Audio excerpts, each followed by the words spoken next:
সবে নবীজির নবী যিনি, সবে নবীজির নবী যিনি, তিনি হলো কাউসারওয়ালা পরলা ইলাহা। ওই কবরস্থানে খাদেম স্বপ্ন দেখতেছে, ওই কবরস্থানে খাদিমগিরি করে, স্বপ্নের মধ্যে দেখতেছে কবরস্থানে খাদেম। এই কবরের মধ্যে সব মানুষ, কত মানুষ হাসতেছে রে। একটা মানুষ চোখের পানি ফেলে ফেলে কাঁদতেছে। কবরস্থানের খাদেম বলছে, ভাই রে, সবাকে দেখতেছি কবরের ভিতরে কত হাসি, কত শান্তি, তুমি একাই বসে বসে কে রে বাবা তুমি কাঁদতেছো? ওই কবরবাসী বলছে, খাদেম সাহেব, দুনিয়াতে আল্লাহ আমাকে একটা বেটা দিয়েছে গো, বেটাটা আমার মরার পরে জীবনে আমার নামে দোয়া করে নে, এক ওয়াক্ত নামাজ পড়ে না। ওই বেটার জন্য আমি কত সম্পত্তি রাখি দিয়েছি। ও খাদেম সাহেব, আমার জন্য একটা দিন একটা টাকা দান করে নাই, সেই জন্য আমার কবরের শাস্তি, আমি কবর দেখি কান্দি। খাদেম সাহেব, দয়া করি যদি আমার সন্তানটা আপনি বলতেন, আমার জন্যে দোয়া করতো, আমার জন্যে দান খয়রাত করতো। আশেদ আলী 2 বস্তা সিমেন্ট। বাবা স্বপ্নে যখন বলো তোমার ছেলের নাম কি, কইতে আমার ছেলের নাম অমুক, অমুক গ্রামে আমার বাড়ি। মফিজ 2 বস্তা সিমেন্ট। আব্বা আর কবরবাসী ওই কবরস্থানে খাদেম পরে দিয়ে স্বপ্ন ভেঙে দিয়ে দেখছিলেন এই নামের ছেলে কোথায় আছে, বাড়ি অমুক জায়গায়। খুঁজতে খুঁজতে খাদেম চলে গেছিল, যে নাম বুঝ করছিল অমুক নামের মানুষ আছে, হ্যাঁ আছে, বাড়িতে পৌঁছে গেছে। ওই কবরস্থানে খাদেম মনসুর আলী 100 টাকা দিলেন। আল্লাহ, মনসুর আলী দান তুমি কবুল করে নাও, আল্লাহ জীবনের গুনাহ তুমি মাফ করে দাও। আল্লাহ খাদেম যে বাড়িতে পালেন ঠিক না শিবে, বাবা তোর নামটা কি? অমুক। তোর আব্বা কোথায়? ও হুজুর, আমার আব্বা অমুক কবরস্থানে। জয়নাল 2 বস্তা সিমেন্ট। ও বাবা রে, এত সুন্দর বাড়ি অট্টালিকা তোর বাপ ছেড়ে গেছে, তোর আব্বা বড় কষ্টই পড়ে আছে। শোনা, আল্লাহর ইবাদত করবা, মা বাবা নামে তুমি সাদগা দেবা। রুবিদা 2 বস্তা সিমেন্ট। আল্লাহ রুবিদা, বাবার সময় নাই, আমি এক্ষুনি দোয়া করে দেবো। আসুন বাবুজান, ওই আল্লাহর খাদেম স্বপ্ন যখন ওই কথাগুলো আসি তার ছেলেকে বলে দিয়েছিল, কিছুদিন পরে ওই খাদেম কবরস্থানে খাদেম স্বপ্ন দেখতেছে ওই কবরবাসীটা কদিন পর হাসতেছে। তা কইছে, ভাই কদিন আগে দেখলাম তুমি কাঁদতেছো, আজকে হাসতেছো কেন? কইছে, ভাই তুমি না আমার ছেলের কাছে গেছো, আমার ছেলেকে দোয়া করতে বলছো, আমার ছেলে আমার জন্য নামাজ পড়ি কান্দে, আর আমার ছেলে আমার জন্য হাজার হাজার টাকা সাদগা দান খরচ করছে, আল্লাহ তার ওসিলে করি আমার কবরটা আল্লাহ জান্নাতের বাগান করে দিছে। বাজান আমার শোনার চানারা, ও বন্ধুরে, হযরত আলী বলে, ফাতেমা রে, আজকে আমি একটা কথা বলতে চাই ফাতেমা, জীবনে তোর জবান দিয়ে মুখ দিয়ে কোনোদিন এমন একটা কথা বললি না। ও ফাতেমা, আজকেও তোর জবান দিয়ে এমন একটা কথা বলে, তুমি কি চাও আমার কাছে আমি যাতে আনি তোমাকে দিতে পারি, খোয়াতে পারি? ফাতেমা বলল, না না না না স্বামী গো, আমার আব্বা মরণের আগে বলে গেছে, বেটি ফাতেমা, আমার আলী গরিব রে, আলীর কাছে এমন বস্তু চাইও না মা, আমার আলী কষ্ট পাবে মা, আমার আলী কষ্ট পাবে মা, আমি রাসূল বড় কষ্ট পাবো না গো স্বামী, না না, আমি তোমার কাছে কিছুই চাই না।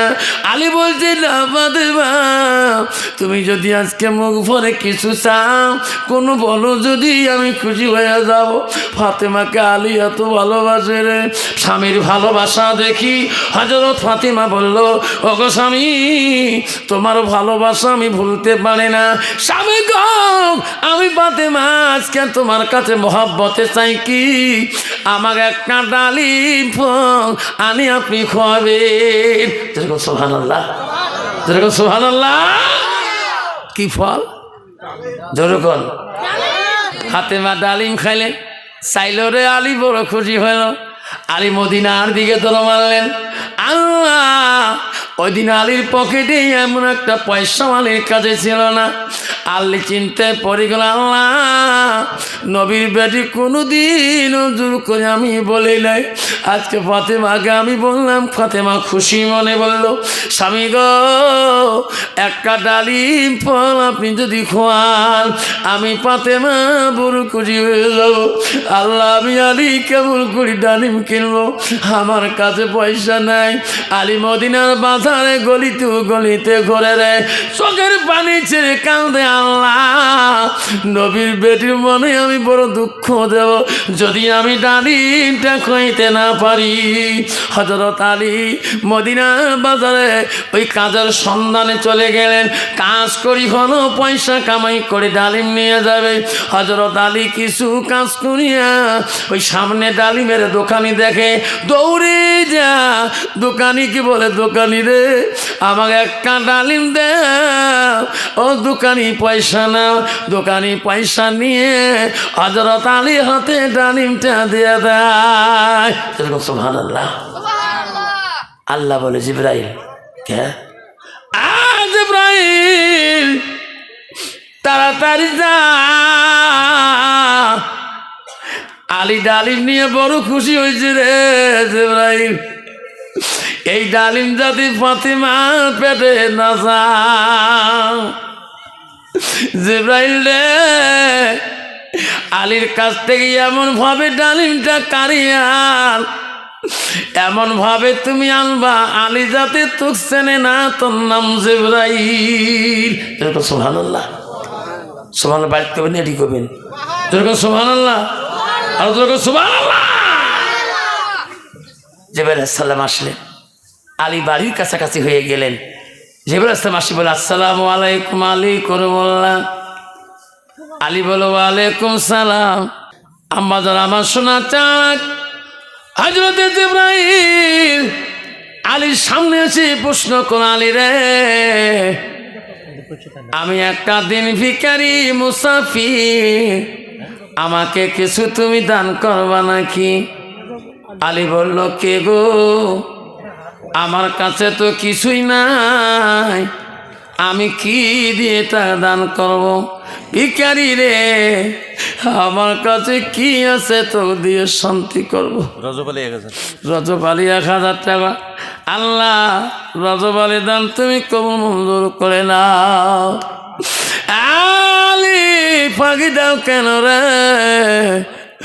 আমি একজন দিন ভিখারি মুসাফির, তোর কাছে যা আছে রে তুমি তাই দেবা। আমি দোয়া করব আলী রে, আল্লাহ কোনদিন তো অভাব রাখবে না। জোরে কোন সুবহানাল্লাহ। হযরত আলী বললেন, এ মুসাফির আমার কাছে কি আছে তোকে দিয়ে শান্তি করব? মুসাফির বলছে, আলী রে যা আছে তুমি তাই দাও, আমি দোয়া করব রে আলী, আল্লাহ তো কোনোদিন অভাব রাখবে না। হযরত আলী বলল, মুসাফির আমার কাছে একটা ডালিম আছে রে, এটা আমার বিবির জন্য আনছি। ওরে আলী আমি দোয়া করব রে, যেটা ফল আছে সেটাই আমাকে দাও। আমল দুগুণ মা বোনেরা, হযরত আলী ওই ডালিমটা বাড়ি করলো আর মনে মনে ভাবলো, রে নবী বলে গেছে আলী পৃথিবীর জমিনে কোনো মুসাফির হালতে কেউ যদি কিছু চায় থাকলে না কইস না। আলী রে ওই মুসাফিরকে খালি হাতে ফিরে দিও না। আল্লাহ মুসাফিরকে চিনি না, একটা ডালিম আছে মিথ্যা কথাও পারি না। আল্লাহ ফাতেমা বেঁচে থাকলে বহু ডালিম খাইতে পারবে, মুসাফির ঘুরি গেলে জীবনে দেখার হবে না। এ মুসাফির নিয়ে যা, এই যে ডালিম নিয়ে যা। মুসাফির ডালিম নিয়ে দোয়া করে চলে গেল। আলী বাড়ি যায় না, লজ্জা লজ্জা পায়, আল্লাহ নবীর বেটিকে আমি জোর করিয়া আল্লাহ ডালিমের কথা বলছিলাম, আল্লাহ ফাতেমা বলছে ডালিম ভালো পাই, আয় মাবুদ একটা ডালিম আনলাম, পথের মাঝখানে দান করে দিলাম। ফাতেমা দেখলে কি বলবে, আমি বড় লজ্জা পাবো। আলী লজ্জার চোটে বাড়ি যায় না, বাড়ির কাছাকাছি আলী যায়, চিন্তা করে আল্লাহ আমি নবীর বেড়ির কাজে কোনোদিনও বিজ্জুতি হইনি, আল্লাহ আল্লাহ তুমি আমার বিজ্জুতি করিও না। হযরত আলী বাড়ির দিকে ঢুকলেন, আলী দেখিয়া ফাতেমা মুচকি হাসি দিয়া আলীকে ডাকিয়া ঘরে নিলেন। আল্লাহ খানা সুন্দর বানাইলেন, ফাতেমা খানা খাইতে দিলেন। ফাতেমা ডালিমের কথা আর বলল না, যেরকম সুবহানাল্লাহ। বাবা বর্তমান যুগে হয়েছে না তো শোনা কথা উড়ি যাও তুই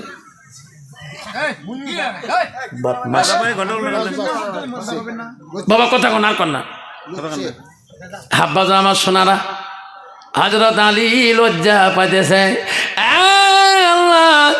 আজকে আমি এত লজ্জা হয়ে যাব, ফাতেমা যখন ডালিমের কথা বলবে, আল্লাহ আমি জীবনে ফাতেমার কাছে লজ্জিত হই নাই। লাস্টের মধ্যে আলী যখন ওই ভাবনা করি ফাতেমা যখন শুয়ে বললেন, আলীও ফাতেমার কাছে যখন শুয়ে বললেন, ফাতেমার কথার দিকে আলী চিন্তা করে, আল্লাহ কখন বা কয়। এমন সময় আলী বিছনায় থাকার সাথে সাথে বাইরে কে বা আলীর নাম ধরে ডাকতেছে, আলী রে আলী তুমি ঘুমাইছো নাকি, উঠো আলী তুমি উঠো। আলী রে কোনবা মানুষ একদম চিনি না, তোমার বাড়ি একটা টোফলা পাড়ে দিল। হযরত আলী বিছনার থেকে উঠি দেখে লোকটা হাতে একটা টোফলাটা নিয়ে বলল, আলী রে আমি রাস্তায় যেতেছিলাম, তোমার বাড়ি ঠিকানা দিয়ে লোকটা চলে গেল। আলী আমি জানি না ব্যাগের ভিতরে কি আছে তোমার বাড়ির জিনিস।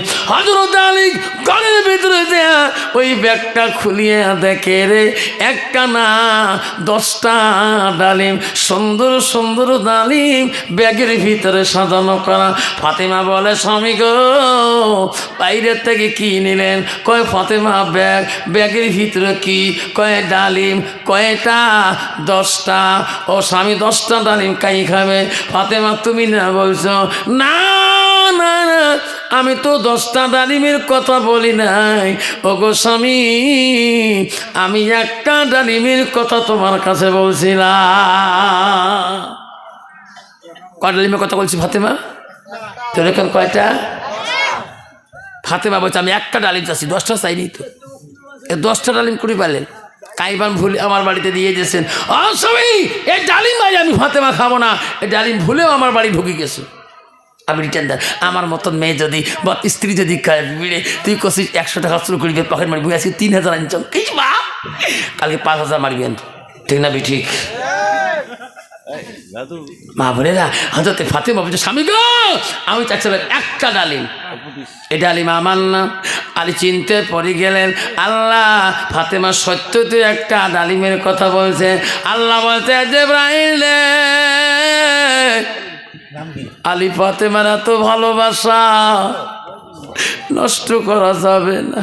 মস্ত 200 টাকা। জিবরাইল ফাতেমার কাছে যা, ফাতেমাকে বলে দেয়, ফাতেমা আলী একটা ডালিম আনছে, ও ফাতেমা তোর মহব্বতে একটা ডালিম দান করছে। ফাতেমা ফাতেমা রে এই একটা ডালিমের পরিবর্তে আল্লাহ তো দুনিয়ার ডালিম খোয়াবে না। ফাতেমা ওই 10টা ডালিম হইল জান্নাতি ডালিম। সুবহানাল্লাহ। আল্লাহ ওলি আসি বলছি বিবিরে কি কিতাবে আছে, আল্লাহ তো ডেলি খোয়ায়, তুই তোর হাতে ডেলি খা, আল্লাহ তো মুখ খোয়ায় না। তোর মাথা খারাপ হয়েছি নাকি? মুখ খোয়াচ্ছি না, বাধা করছি, আজ তুই ওয়াদা করুন আল্লাহ হাতে খান। স্ত্রী বলছে স্বামী তো বোঝেন নাকি, এটা আল্লাহ রিজিকের দাতা, আল্লাহ রিজিকের মালিক, আল্লাহ দেয় আমরা খামো। বলছে না তোর হাতে মেলা খাইছ, আল্লাহ হাত দিয়ে খাই। কি আরম্ভ করছি ডেইলি এমন করি, কয় খাই না 3-4 দিন যায়, পেটত নাই ভুসি, মনন নাই খুশি। লাস্টে বউ যে কয় এক তো বউও খায় না, স্বামী ভক্ত নারী, লাস্টে কারে এবার থাকা যাবে আল্লাহর হাতে চ্যালেঞ্জ করছো, যার দিন আল্লাহ হাতে খোলা তুমি খাবারে নাও, মরি দেন তো খাবার নাও। আজ থেকে বাড়ি থেকে বেরিয়ে যায়, বউগুলা কাঁদে, আল্লাহ কোন দাদা না খায় মরি থাকবি রে, কানতে কানতে আল্লাহ আলী বিশাল এক পাহাড়ে চলে যায় আর চ্যালেঞ্জ করে, আল্লাহ খাং নাই দেহিম ক্যাং করি খোয়াস তুই। বাবা বিশাল এক পাহাড়ের ভিতরে যাইয়া চিৎ ফেটাঙা সতী আছে, জিজ্ঞেস করে কোনো মতে নিবে লাগছে, তবু আল্লাহ খাবার না ক্যাংকড়ি তুই খোয়াস। এমন করতে করতে ওই দেশের এক বাদশা ছিল, হরিণ শিয়া করতে গেছে, ন্যায় প্রাণ বাদশা। আল্লাহ রসুল বলছে কাল কিয়ামতের ময়দানে 7 শ্রেণীর মানুষ আল্লাহর আরশে ছায়া থাকবে, তাতে হলে 1 নম্বর ন্যায় প্রাণ বাদশা। বাদশা ন্যায় প্রাণ চলে গেছে শিকার করতে, সেনাবাহিনীকে বলছে বাবারে যাও হরিণ শিকার করে আনে, আগে আমার রান্না বাড়া করো, রান্না বাড়া করে খেয়ে দে, তারপরে পাহাড়ের জঙ্গলে আমরা হরিণ শিকার করবো। বা সেনাবাহিনী রান্না বাড়া হয়ে গেছে, মহারাজ রান্না হয়ে গেছে, তখন বলছে এই বেটা শোনো, একটা মেহমান খোঁজো, একটা মেহমানকে যদি খোয়া হয় একটা শূন্য জিন্দা হয়ে যাবে। রসুল মেহমানকে ভালো পাচ্ছিলেন, হুজুর পাহাড়ের জঙ্গল, যাও তাহলে খানা খাবো না। সৈন্যগুলোকে কোন বাসা দেখলে উঠে যন্ত্রণা এনে গোটায় পাহাড় খুঁজি দিয়ে একটা লোক দেখা যায়, ঠট্টরায় সতী আছে, ওই করে টিকের মেলা সেরে প্রমুখবার নিয়ে যায়, মিশিমিশি চোখ বন্ধ করি আছে, এনার যা দেখে রে ভাইটার লোক মরি গেছি দেখি, কেটা নেই মরি গেছি নেই, এলা হাত দিয়ে দেখে কোনো মতে নিকেশ যায়, কি নাম কয় ভাই রে এটা তো মরে নাই, না খেয়ে মধ্যে পড়ি আছে। বাদশাকে যা বলেন, মহারাজ কেন একটা মেহমান পাইলাম, কদিন থেকে এবার খাই নাই, খালি নিকেশ নেয় উপরে নিকেশ। বাদশাহ বললো তাহলে এনার আমার মেহমানদারি করা দরকার, আজকে যদিও না পারে সুন্দর করে রান্না বাড়া করি, রান্না করি সাজানো করি, ওনাকে আগে খেয়ে আনো তারপরে আমি খাবো। সৈন্যগুলো কি যন্ত্রণা রে, সাজে পারে খানা নিয়ে সৈন্যগুলো যায়, ওই লোকটা বলে আল্লাহ আল্লাহ বলে আল্লাহ বিবির হাতে আমি খাই নাই, এমরা মোক এলায় চেক করি গেলে খাবার ধরে আসবি না চেকে, মুই তো আল্লাহর হাতে খাই, ইমরাকে খোয়ায় জীবন গেল খাবার নয়। যখন ওই মানুষগুলো সেনাবাহিনীগুলো যখন যায়, ওই চওয়ালি এমন জোরে চাবে ধরে ভাত যাতে ভিতরে না যায়, দুইজন ভাদানি দেহেরে ভাই মুখ কেড়ে নড়ে না, দাঁতকে বসে গেছে, দেখে দাঁত খেসা হয়েছে, তো ভাই রে কদিন থেকেই বা খাই নাই, দাঁত চাওয়ালি লাগিয়ে গেছে, এই ভাত ঘুরি দিয়ে গেলে আমার বাচ্চা পালে দিবার পায় দরকার নাই। ওই ভাই দেখ শিলটাকে কত বড় শিল, শিলটি অনেক তো চাওয়ালি ভাঙি দিয়ে ভাত মুখ ঢুকি দিয়ে যায়, যেই কছে শিল অনেক তো তখন ভাই ভাই খোয়ান খোয়ান তার আমার লোক দেখে খাবা খা খাওয়া কয়েকদিন খাওয়া নাই, খাসি নিকেশ নিয়ে খা দাওয়াত হচ্ছি। আল্লাহ কয় বান্দা হেদি না খুললু হয়, দেখলো তো সাওয়ালি ফাড়ে তো খোয়ানো হয়, এরকম ঠিক না ঠিক বাবা। নার্সিংহোম দেয়া দেখেন মুখ বন্ধ, নাক দিয়ে ঢুকে দিবে নাকছে, 5 টাকা ঢিপলে পেট দিয়ে বিড়কিবে নাকছে, ঠিক না ঠিক বাবা। 1 বছর 6 মাস মোর চোখের সামনে ধৌ ইনশাল্লাহ ওই সিঁড়ি দিয়ে যেমন চাচি ঠিকই লাগছে, চাচি মুখ না বা এদিকে যাবে মুখ পায়খানা পাইপ লাগা পেট কাটি গেছে। আল্লাহ আল্লাহ মাওলা তুমি রহমান, কি করতে পারো না, মাওলা তুমি রহমান, ঠিক না মিঠে।